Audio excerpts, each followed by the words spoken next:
A 17-year-old girl flying alone is publicly humiliated by a gate agent. She's forced out of her paid-for seat and ordered to the back of the plane right next to the lavatory. The reason? The color of her skin. The agent smirks, thinking she's won. But she just made the biggest mistake of her career. Because as the plane is delayed, the pilot walks out of the cockpit, his face like thunder. He scans the cabin, finds the girl, and seconds later he recognizes her father's name. And that's when the hard karma begins. The air in Hartsfield-Jackson Atlanta International Airport Concourse T was thick with a familiar cocktail of anxiety and stale Cinnabon. 17-year-old Maya Washington clutched the strap of her backpack, the worn canvas a familiar comfort. This was her first time flying solo. Not just solo, but flying towards her future, a prestigious summer STEM program at MIT, a scholarship she had bled sweat and coded for. Her phone buzzed. A text from her dad. Landed at Logan. Maya smiled. Still in Atlanta, Dad. Flight 714 doesn't board for 30 minutes. You're 3 hours early. A good general is always early. Check your 6. Be smart. Call me when you land. Love you. Love you too. Her father. James Washington was a man of precision, a retired 2-star general who now ran a high-level logistics consultancy. He had raised her with a gentle but firm code: be prepared, be respectful, and never, ever let anyone make you feel small. She approached the podium for Apex Air Flight 714 to Boston. Her ticket, purchased months ago, was for 8A, a window seat in the Comfort Plus section. Her dad had insisted. "You've earned a little leg room," he'd said. The gate agent, a woman in her late 40s, with a severe blonde bob and a name tag that read, Susan Miller, was typing furiously, her face a mask of sour disapproval at the world. "Next," she snapped, not looking up. Maya stepped forward. "Hi, I just have a quick question about..." Susan Miller's eyes flicked up, taking in Maya's dark skin, her neat braids, and her NASA hoodie. The agent's thinly penciled eyebrows rose in a look that wasn't quite a sneer, but wasn't a smile either. "Question about what boarding hasn't started." "Oh, I know," Maya said politely, holding out her phone with the digital boarding pass. "I just wanted to confirm my seat 8A. Susan's fingers stopped typing. She looked at Maya, then at the screen, then back at Maya. A slow, unpleasant smile spread across her face. 8A. "Oh, honey, no. That's not right. I'm sorry." Maya's stomach did a small, cold flip. "We've had an equipment change." Susan lied, her voice dripping with artificial sweetness. "A smaller aircraft. Your seat assignment? It's been voided." "Voided. But I have a confirmation."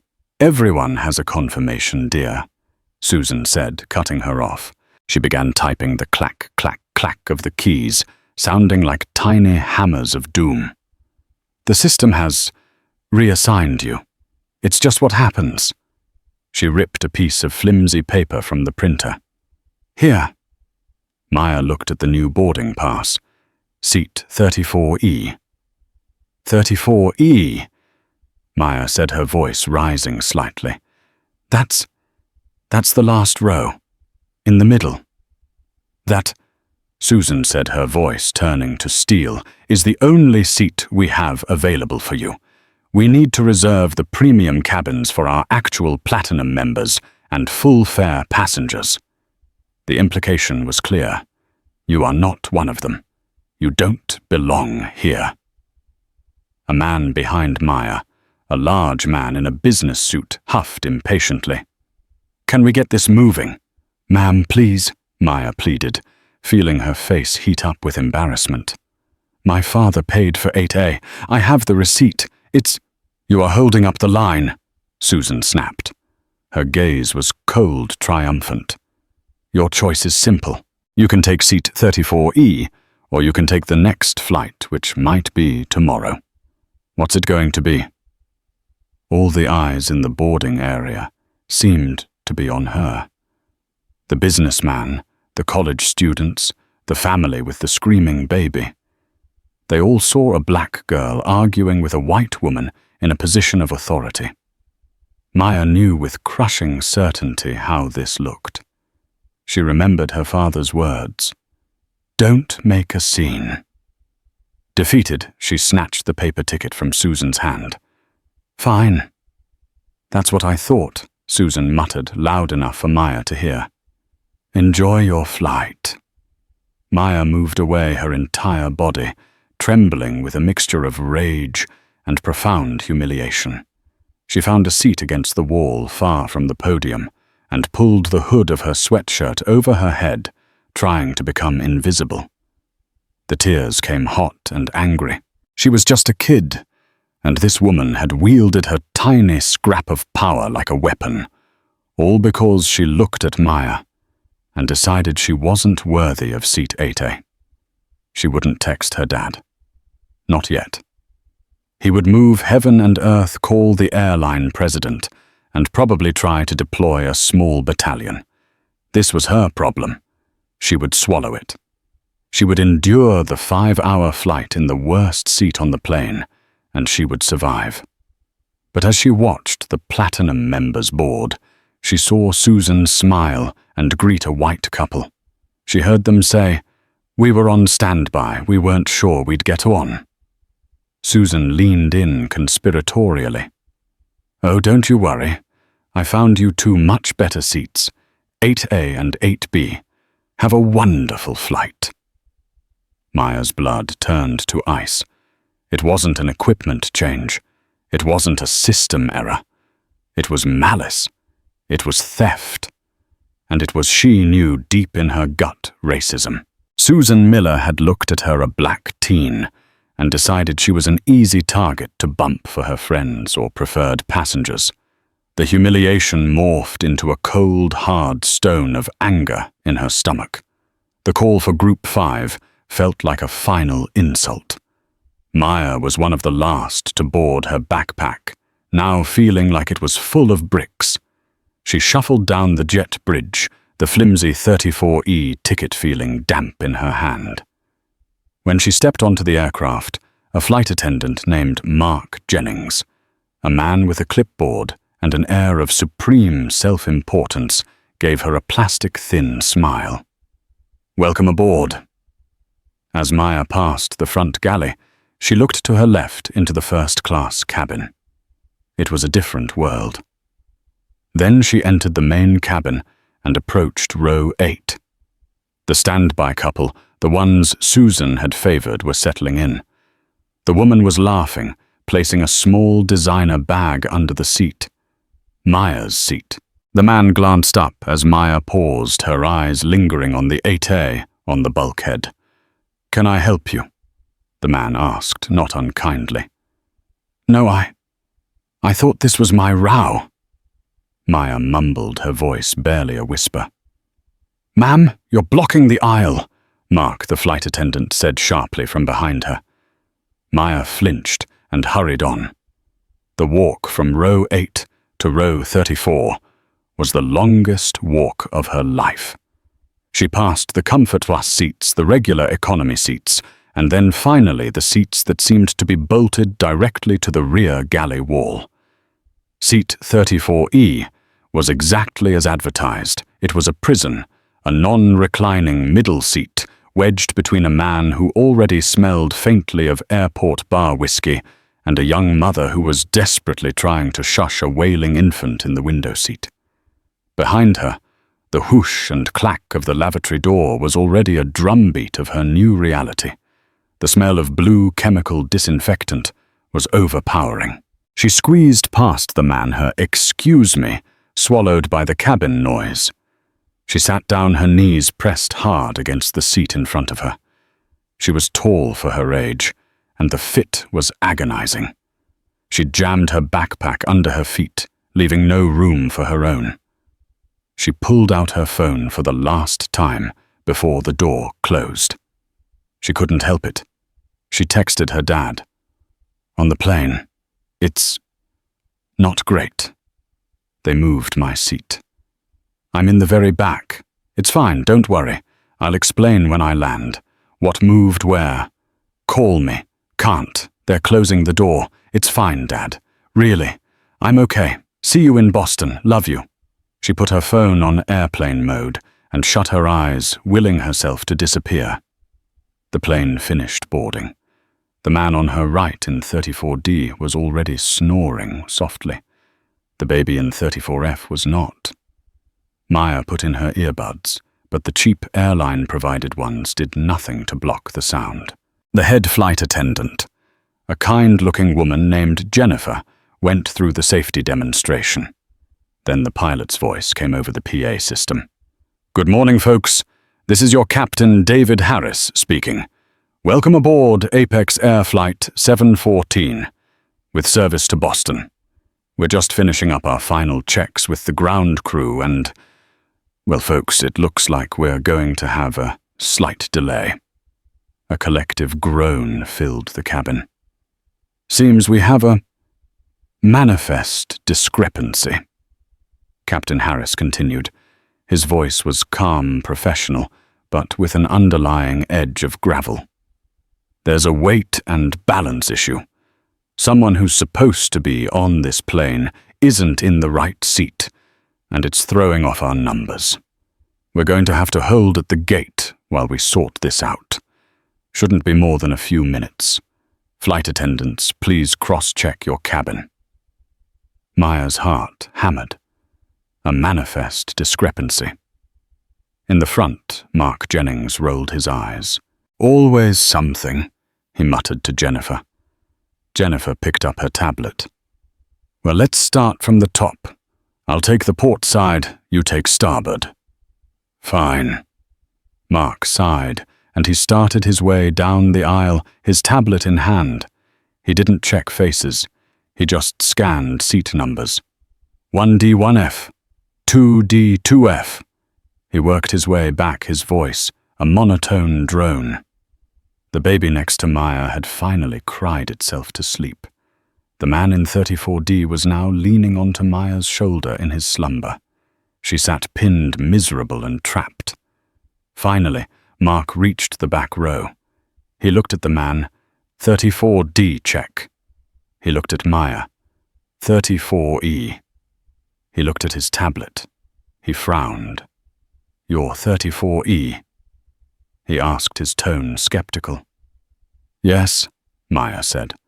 "Boarding pass," he demanded, holding out his hand. Maya fumbled her hands, shaking as she tried to pull the flimsy paper from her pocket. She handed it to him. He looked at it. Then he looked at his tablet again. He tapped the screen aggressively. "The system has you in 8A. She...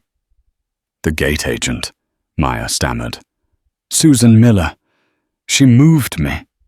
She said it was an equipment change and she gave me this." Mark sighed a long, put-upon sound. "For God's sake. Now I have to walk all the way up to the front and tell them. This is why we're delayed. People can't just sit where they're assigned." "But she assigned me this," Maya said, her voice cracking. "Whatever," Mark said. He turned and marched up the aisle. Maya watched him go, a fresh wave of humiliation washing over her. She was the problem. She was the manifest discrepancy. She was the reason 300 people were going to be late. She saw him lean into the cockpit, which was just visible from her back row perch. He spoke for a moment. Then he was silent, listening. Then he stepped back, his face visibly pale. He turned and looked. No, stared. All the way down the aisle, his eyes landing directly on Maya. He looked terrified. A moment later, The head flight attendant, Jennifer, appeared. She hurried down the aisle, her face a mask of professional concern. She knelt in the aisle next to Maya's seat, ignoring the sticky-looking patch on the carpet. "Miss," she said, her voice soft. "Are you Ms. Maya Washington?" "Yes," Maya whispered. Jennifer's eyes were kind, but intensely curious. "Miss Washington, is your father by any chance General James Washington?" The man in 34D snorted himself awake. The whole back row was listening. Maya's heart stopped. She had no idea how this woman would know that. "He is," she said. Jennifer's face changed. It wasn't awe or fear.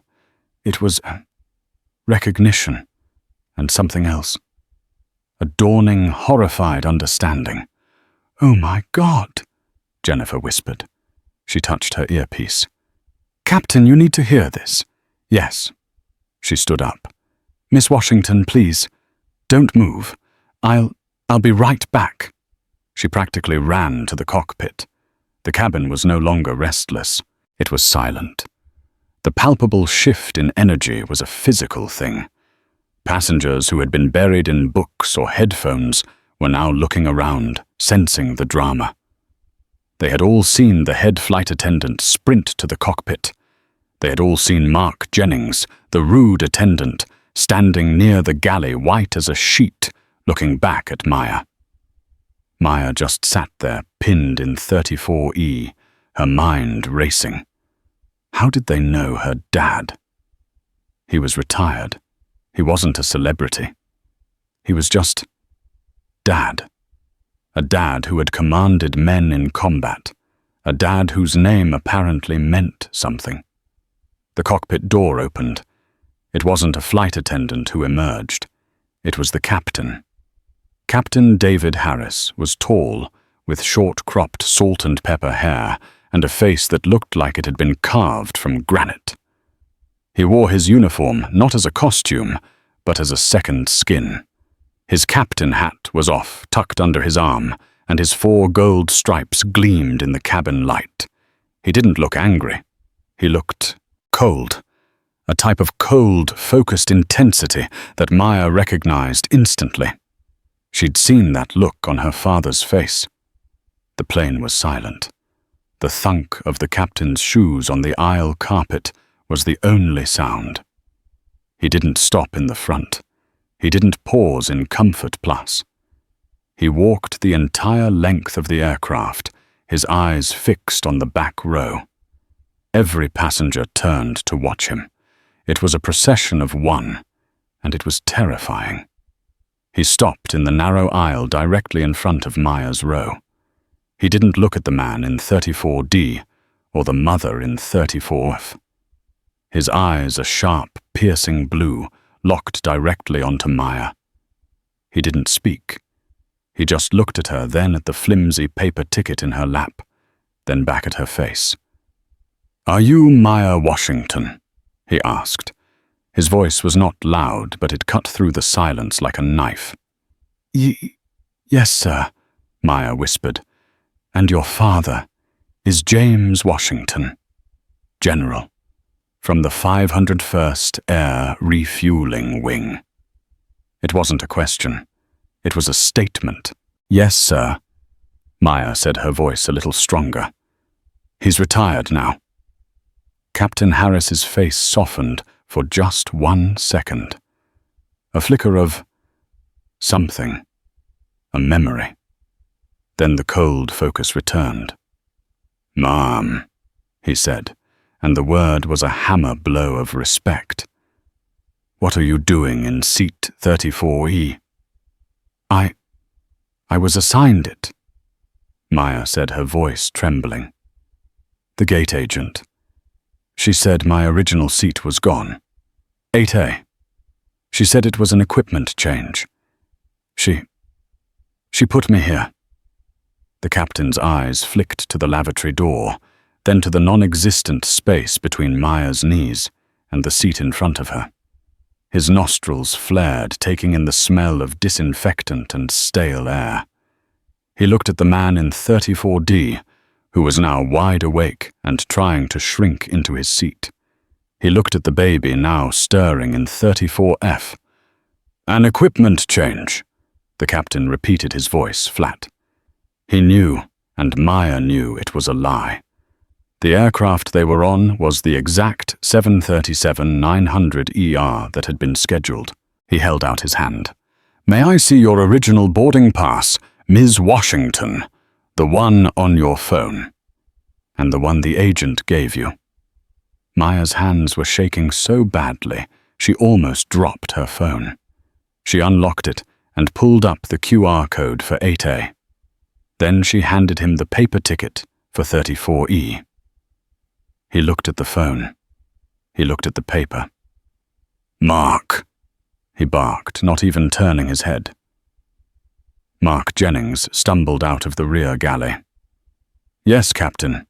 Who is in seat 8A? "A Mr. and Mrs. Peterson, sir." "Are they platinum members? Full fare, first class?" "Did they pay for that seat?" I don't know, Captain. They were gate assigned." "Gate assigned," the captain said. The words hung in the air. So they were standby. I assume so, sir," Mark stammered. Captain Harris turned his gaze back to Maya. It was gentle now. "Ms. Washington, your father, General Iron Hand Washington. He was my commanding officer at Kandahar. He's the reason my unit made it home. He's the reason I'm alive." Maya's jaw dropped. "A general's daughter does not sit in the back row middle seat on my aircraft," Captain Harris said, his voice rising now, meant for the entire cabin. "Not while I am in command." He held out his hand to her. "Ma'am, on behalf of Apex Air, I apologize. This is not how we do business. Please come with me." The man in 34D practically climbed the wall to get out of the way. Maya, stunned, took the captain's hand. He helped her into the aisle. "Grab your bag," he said. She fumbled for her backpack. He took it from her, slinging the NASA-themed bag over his own broad uniformed shoulder, as if it weighed nothing. And then, in front of 300 passengers, Captain David Harris began to escort Maya Washington, the 17-year-old girl he'd found in the worst seat on the plane, back up the aisle. The walk of shame was now a walk of honor. The passengers stared, speechless. Some were already filming on their phones. As they passed row 8, the captain paused.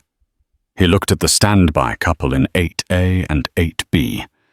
They looked terrified. "Sir, ma'am," he said to them, "you're in the wrong seats. We'll sort this out. But for now, stay put." He didn't take her to 8A. He didn't take her to Comfort Plus.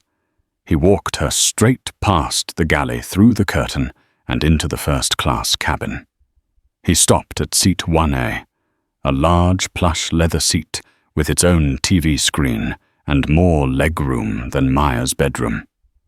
"This was my jump seat reserved for a deadheading pilot," he said. He missed his connection. "It's now yours, Ms. Washington." He placed her backpack carefully at her feet. "Jennifer," he called. The head flight attendant was right there.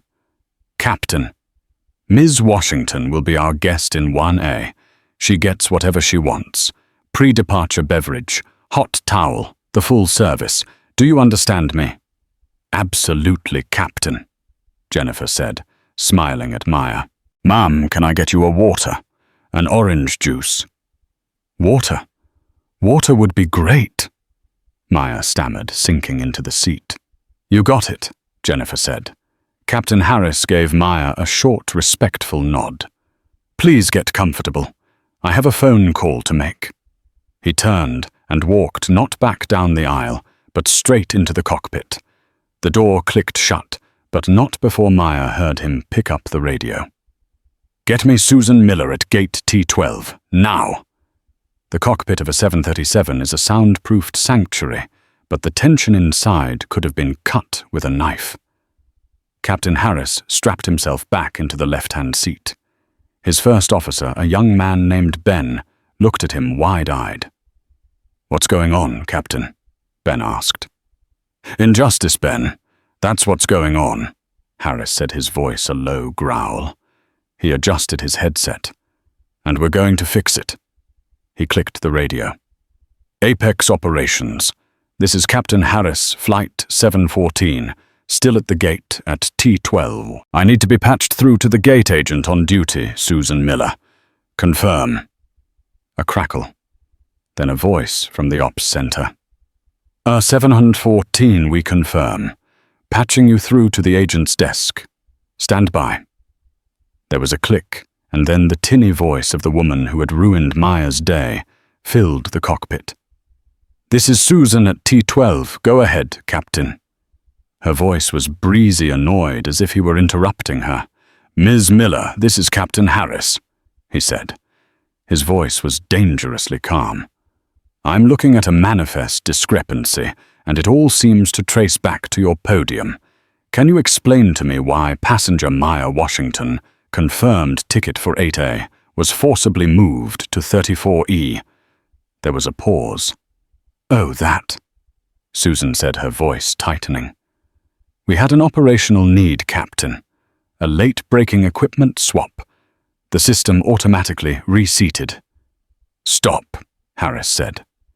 The single word was so sharp, it made the first officer jump. "Stop lying, Ms. Miller. I'm looking at my flight plan. We've had no equipment swap. This is the 737-900 ER we were scheduled for. So I'll ask you again. Why did you move a confirmed full-fare premium cabin passenger to put a non-revenue standby couple in her place?" The silence on the other end was deafening. "Captain, I don't know what you mean," Susan stammered. "The Petersons, they were friends of yours, Susan, weren't they?" Harris guessed, his voice dropping. "You were doing them a favor, and you chose a 17-year-old girl, flying alone, to be your victim. You took her paid seat, humiliated her, and stuck her next to a lavatory for 5 hours." "You can't prove that," Susan shrieked, her professionalism gone. "It was a system glitch. I was just doing my job." "You pilots think you run the show, but—" "Ms. Miller," Captain Harris interrupted, his voice now pure ice. "I am the show.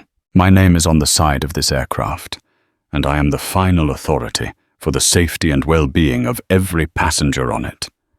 And you, ma'am, have compromised the integrity of my flight.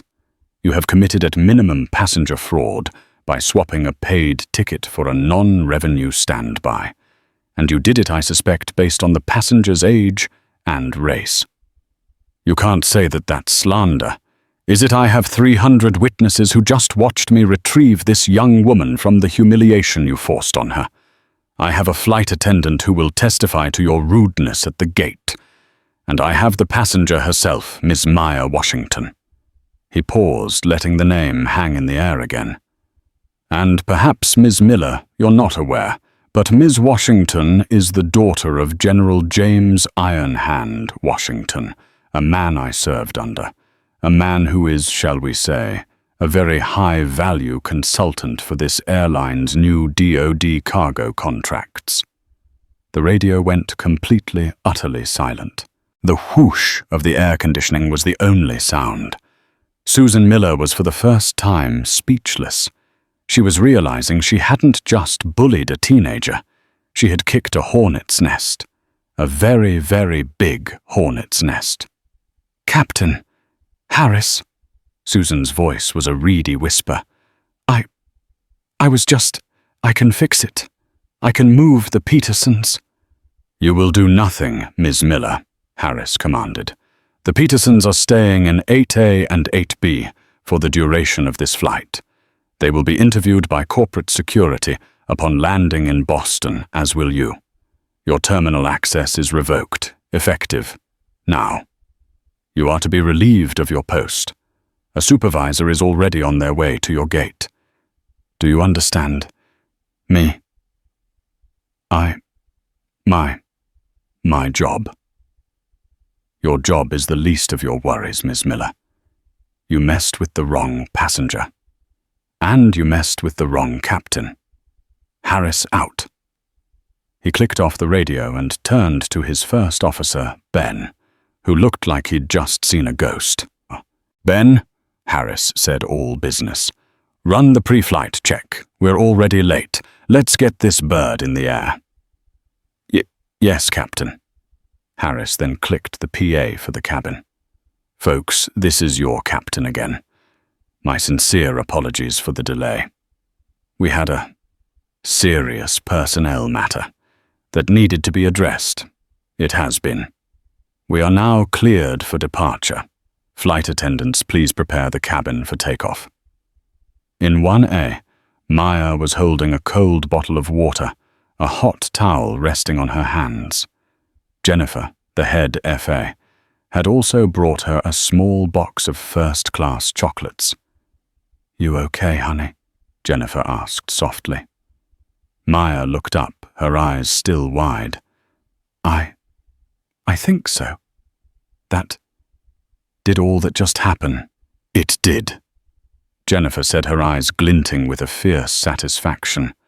And let me tell you, Susan Miller at that gate has had this coming for a long, long time.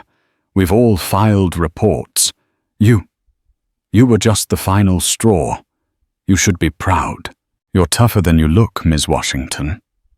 For the first time all day, Maya smiled. A real, genuine smile.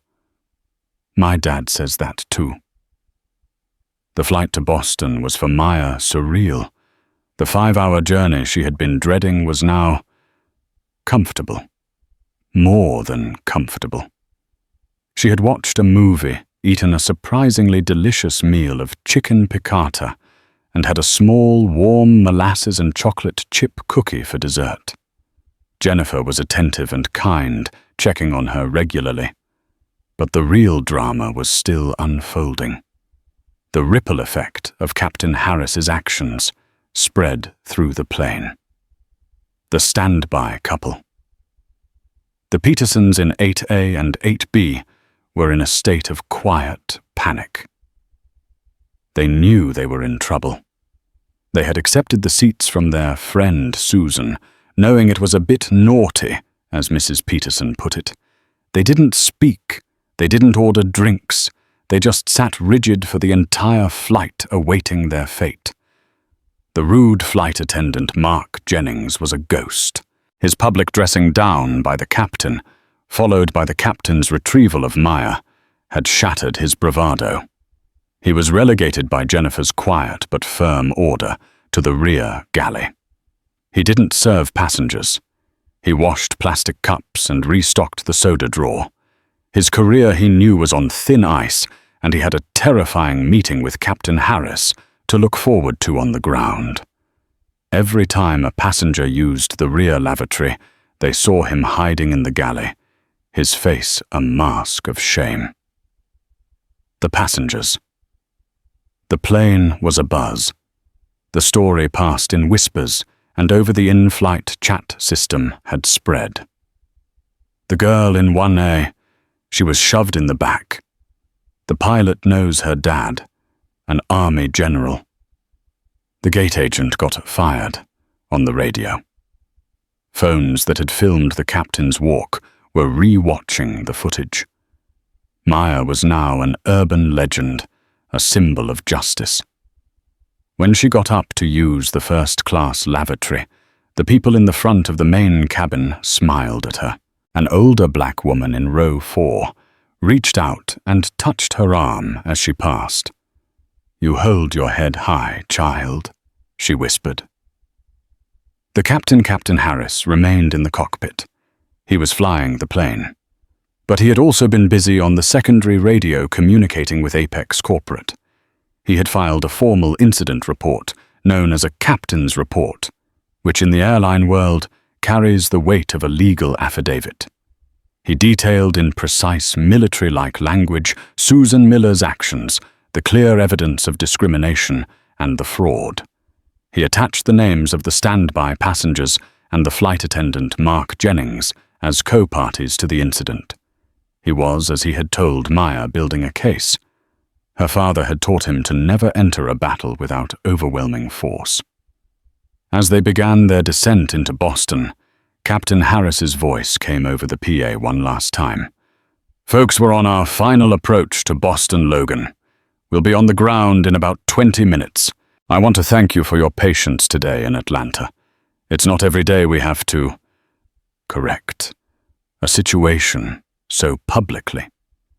But at Apex Air, we believe in integrity. We believe in doing the right thing, even when it's hard. And we believe that every single passenger from 1A to 34F deserves to be treated with dignity and respect." His eyes, Maya imagined, were on the plane's small rear-view camera, looking right at Mark Jennings. "On a personal note," he continued, "we have a very special guest in 1A today, Ms. Maya Washington. She's on her way to a prestigious STEM program at MIT. She's the kind of future we should all be supporting. We wish her the best of luck." The plane applauded. It started in the front and moved back. A warm, genuine round of applause. Maya's face turned bright red, but she was smiling, her eyes shining. "We'll be at gate B24, the captain concluded. "And as a final note, I will be deplaning first along with Ms. Washington to greet some people waiting for us. The rest of you please remain seated. Thank you for flying Apex Air." This was not standard procedure. The cabin buzzed again. Greet who? Maya's heart hammered. Her dad. Her dad was going to be at the gate, and he was going to be there with the captain. This was far from over. The plane touched down at Boston Logan with the gentle precision only a former military pilot can achieve. As it taxied to the gate, Maya gathered her things, her hands shaking again, but for a different reason.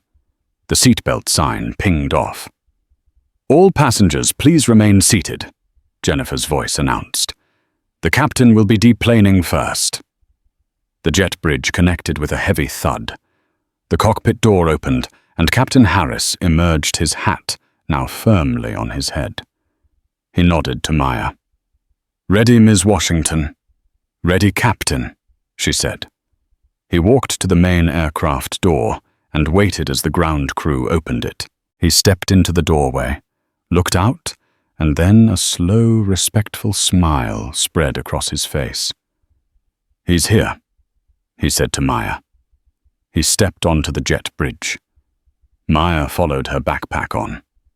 Waiting in the gate area just beyond the podium stood two men. The first was a man in an expensive but rumpled suit, his face pale and sweating. He held a tablet and was shifting his weight nervously, looking for all the world like a man about to face a firing squad. This, Maya guessed, was the Apex Air corporate representative. The second man was her father. General James Iron Hand Washington, retired, was not in uniform. He was in a simple pair of jeans, a black polo shirt, and a light jacket. But he stood with a stillness that seemed to draw all the light in the terminal toward him.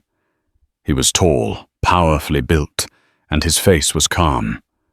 It was the calm of a man who has seen true chaos and finds it unimpressive. He was not looking at the suit. He was looking at the plane. His eyes found Maya. The calm broke, and a warm smile lit his face. But as she walked closer, his eyes flicked to the man in uniform beside her. His smile faded, replaced by a look of sharp, sudden recognition. Captain Harris stepped forward and stopped 3 feet from him. He snapped to an attention stance, his heels clicking though he was in civilian shoes.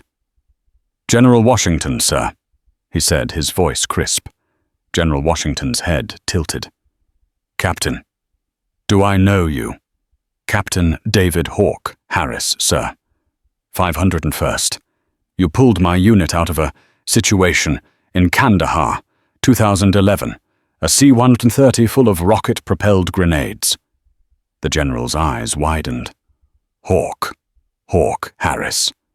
My God, son." He broke his stance and stepped forward, pulling Harris into a bone-crushing hug. "I thought you'd re-upped your flying. It's a living sir." Harris smiled, clapping the general on the back. "And I had the distinct honor of flying your daughter today." The general released him and turned to Maya, pulling her into a hug that threatened to crack a rib. "You okay, baby girl? Your text. I was worried." "I'm okay, Dad. Really, I am." "She's more than okay, sir." Captain Harris said, his voice turning serious. "But we had a problem in Atlanta. A problem I need to discuss with this gentleman." He turned to the man in the suit, who flinched. "Mr. Davies," Harris said, "this is General Washington, and this is his daughter, Maya." Mr. Davies, the Apex Air Boston station manager, looked like he was about to be sick. "General Ms. Washington, on behalf of Apex Air, I cannot apologize enough. What you experienced was... It was what Mr. Davies," General Washington asked, his voice soft. "It was racist, sir," Mr. Davies said, choosing his words carefully. "It was fraudulent, and it was above all a complete failure of our standards." "Yes, it was," the general agreed, his voice still quiet. "So what are we doing about it?" "Captain Harris's report was thorough," Davies said, wiping his brow. "We pulled Ms. Susan Miller's file before the plane was even at cruising altitude. This wasn't the first time. It was, however, the most egregious. And the last." "So she's suspended?" Maya asked, finding her voice. Mr. Davies looked at General Washington, then at Maya. "Ms. Washington, Susan Miller was terminated for cause before your flight crossed the Carolina state line. Her security access was revoked, and she was escorted from the Atlanta airport by Port Authority police." "Good," Captain Harris said. "But it's a bit more than that." Davies continued, his voice dropping. "It seems Ms. Miller wasn't just a bigot. She was running a scheme, trading premium seats for cash for gifts. The standby couple, the Petersons, were not her friends. They paid her $500 in gift cards to get those seats, your seats. They are currently being interviewed by the Massachusetts State Police, as is our flight attendant, Mr. Jennings, who we believe was her accomplice on the aircraft, looking the other way for a cut." Maya and her father stared, stunned. This was bigger than one act of racism. This was a criminal conspiracy. "So the hard karma," General Washington said, "is that she wasn't just fired for being a racist. She was arrested for being a criminal." "Yes, sir," Davies said. "Fraud, wire fraud, and several other charges are being discussed. Apex is pursuing this to the full extent of the law. It's one thing to be a terrible person. It's another to steal from the company and our passengers." The 737 connected with the jet bridge at Boston Logan Gate B-24 with a heavy final thud. The ding of the seatbelt sign was followed almost instantly by the authoritative voice of Jennifer, the head flight attendant, cutting through the cabin. "All passengers please remain seated. The captain and our guest in 1A will be deplaning first.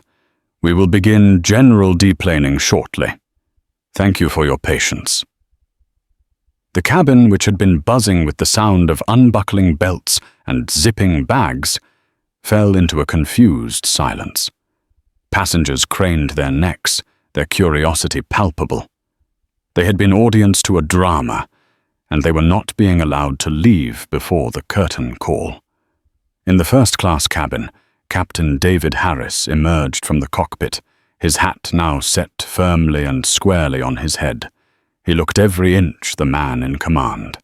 He paused at 1A, where Maya was already standing, her backpack slung over one shoulder. "Ready, Ms. Washington?" he asked.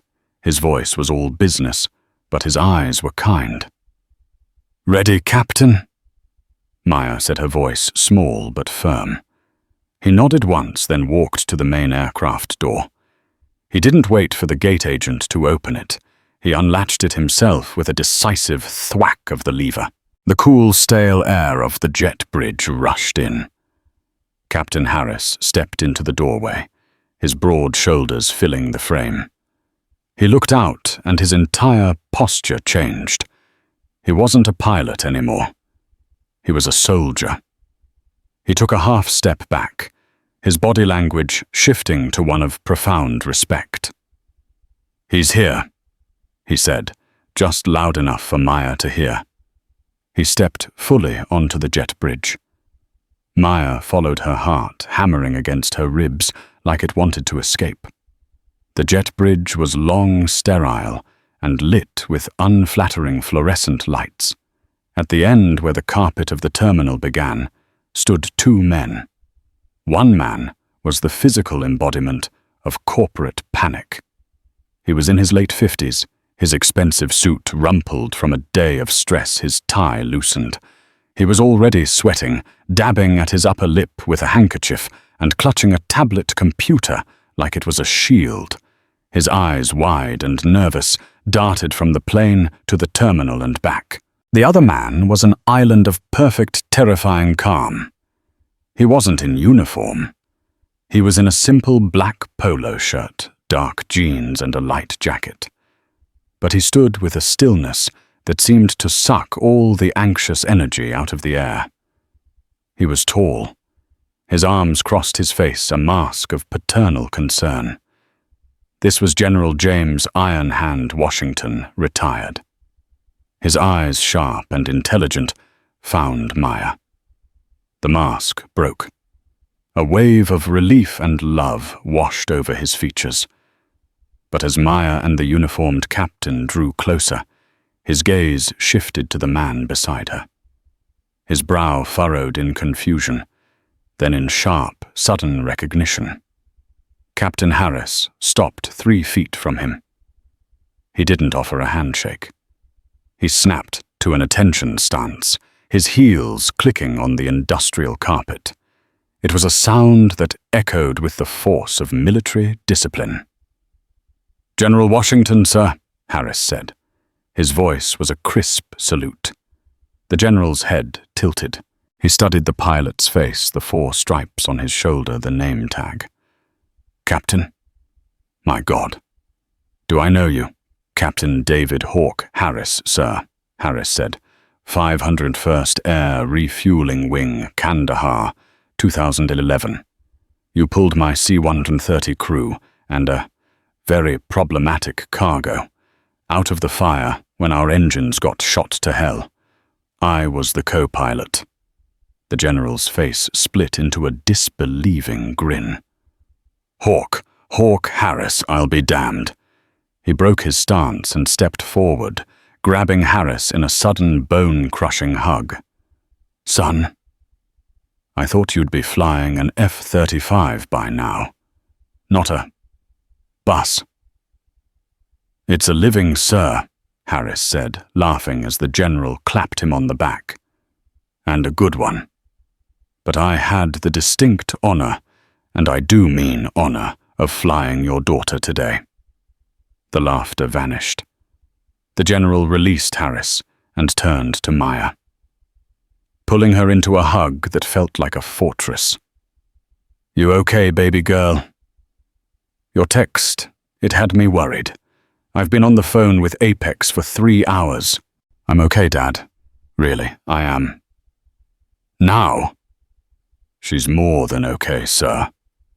Captain Harris said, his voice becoming a low, dangerous growl. He turned, and all three of them, the general, the captain, and Maya, fixed their gaze on the sweating man in the suit. "We had a problem in Atlanta," Harris stated. "A problem I need to discuss with this gentleman." He just purred. "Mr. Davies, I presume the Boston station manager." Mr. Davies, the man in the suit, looked like he was about to faint. He practically stumbled forward. "Yes, Captain. Yes, General Washington. Ms. Washington." He held out a trembling hand, which the general completely ignored. On behalf of Apex Air," Davies stammered. "I cannot. We are profoundly, profoundly sorry. What you experienced, Ms. Washington, it was unacceptable. It's not who we are." "Stop," General Washington said. The word was not loud, but it had the flat, absolute authority of a command that expected to be obeyed. "Mr. Household." Davies's mouth snapped shut. "Mr. Davies," the general said, his voice soft, cold, and utterly devoid of emotion. "I've heard a lot of apologies in my career. They're wind. I'm not interested in who you are. I'm interested in an accounting. I want to know what you are doing. Specifically, what happened to the woman named Susan Miller?" Maya watched, fascinated and terrified. This was the Iron Hand she had only heard stories about. This was the man who negotiated treaties and stared down warlords.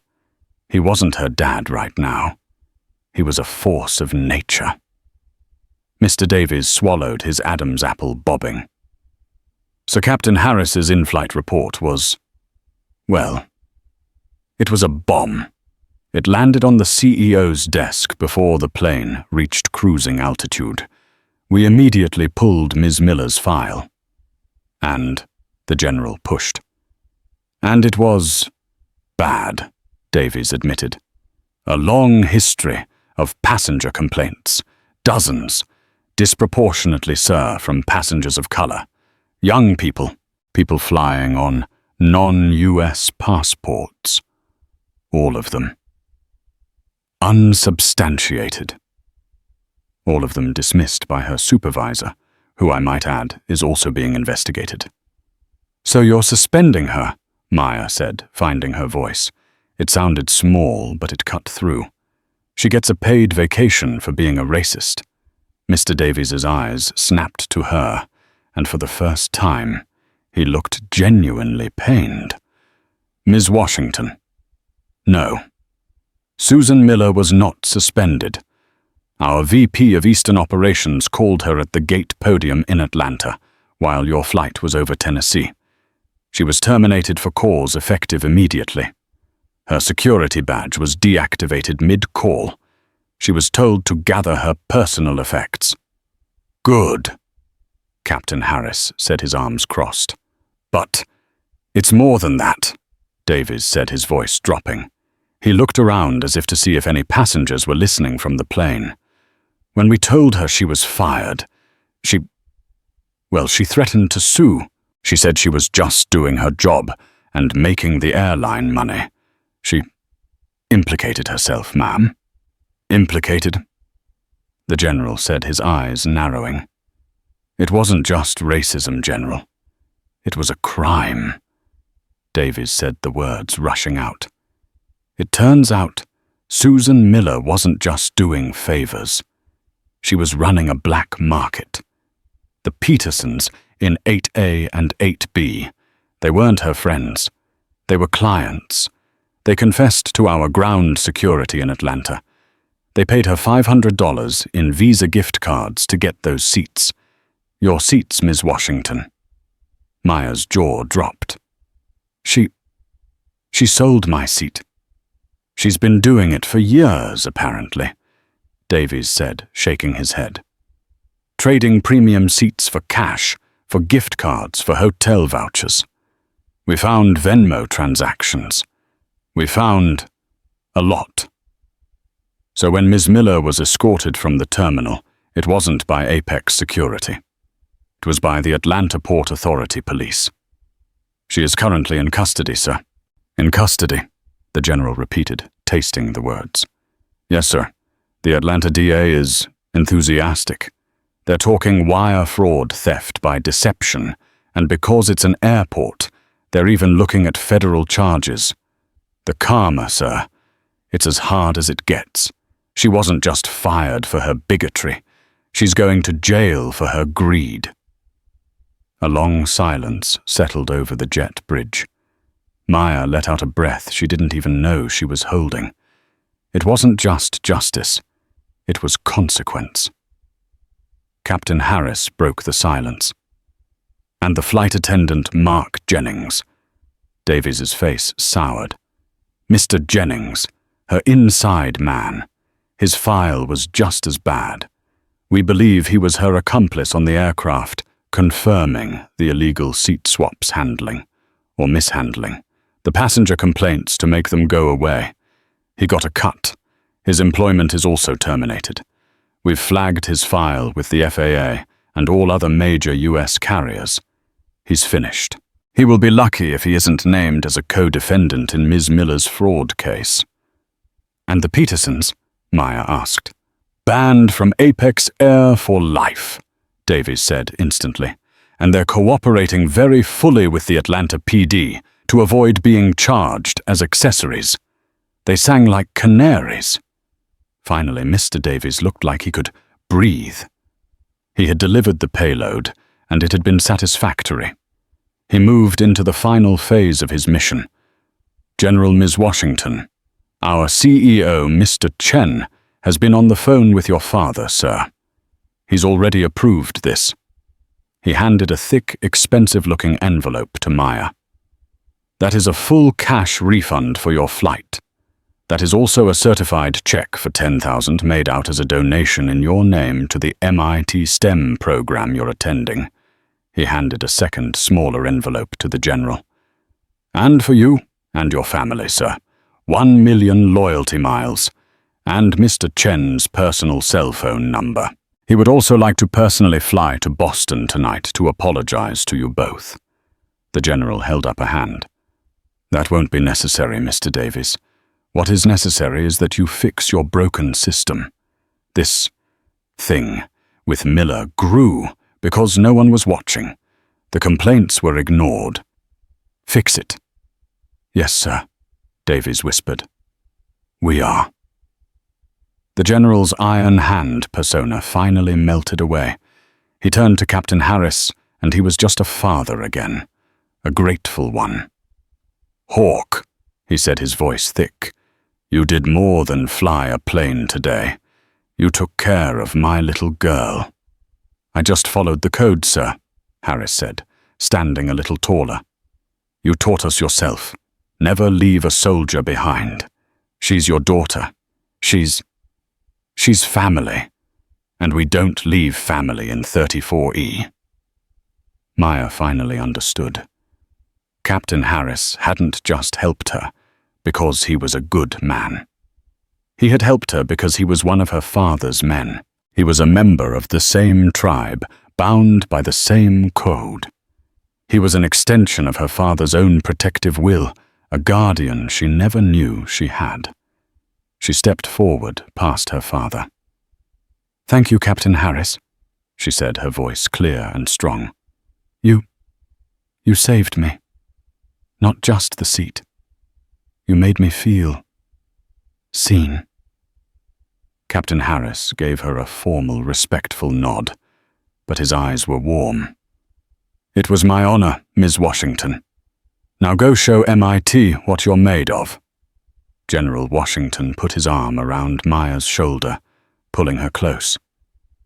Let's get your bags, baby girl. We're burning daylight. They turned and walked away. A father and daughter leaving the chaos behind them. Mr. Davies, left alone with the pilot, let out a shaky sigh and wiped his forehead. My God, Captain. Thank you. You handled that perfectly.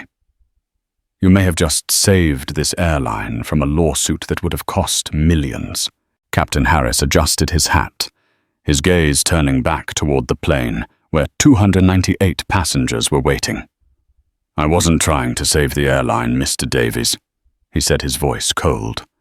I was saving a kid from a bully. He turned and walked back onto his aircraft, a king returning to his castle. Now, if you'll excuse me, he said over his shoulder. I have a plane full of people to deplane. And then I believe I have a final conversation to have with Mr. and Mrs. Peterson, who are still in 8A. What a story. It just goes to show you that you never know who you're talking to. A moment of prejudice, a disgusting abuse of power, and Susan Miller's life was over. She lost her job, her freedom, and her future, all because she couldn't see past the color of a young girl's skin. But the real hero here is Captain Harris. He remembered his code. He saw an injustice and he acted. He showed us all what integrity looks like. This story is a powerful reminder that karma is real, and sometimes it wears a pilot's uniform. What do you think of Susan's karma? Was it enough? Let me know your thoughts in the comments below. Thank you so much for watching. If you loved this story of justice, please hit that like button. Share it with a friend who needs to see it, and be sure to subscribe and turn on all notifications. We drop new real-life drama and karma stories every single day, and you don't want to miss the next one.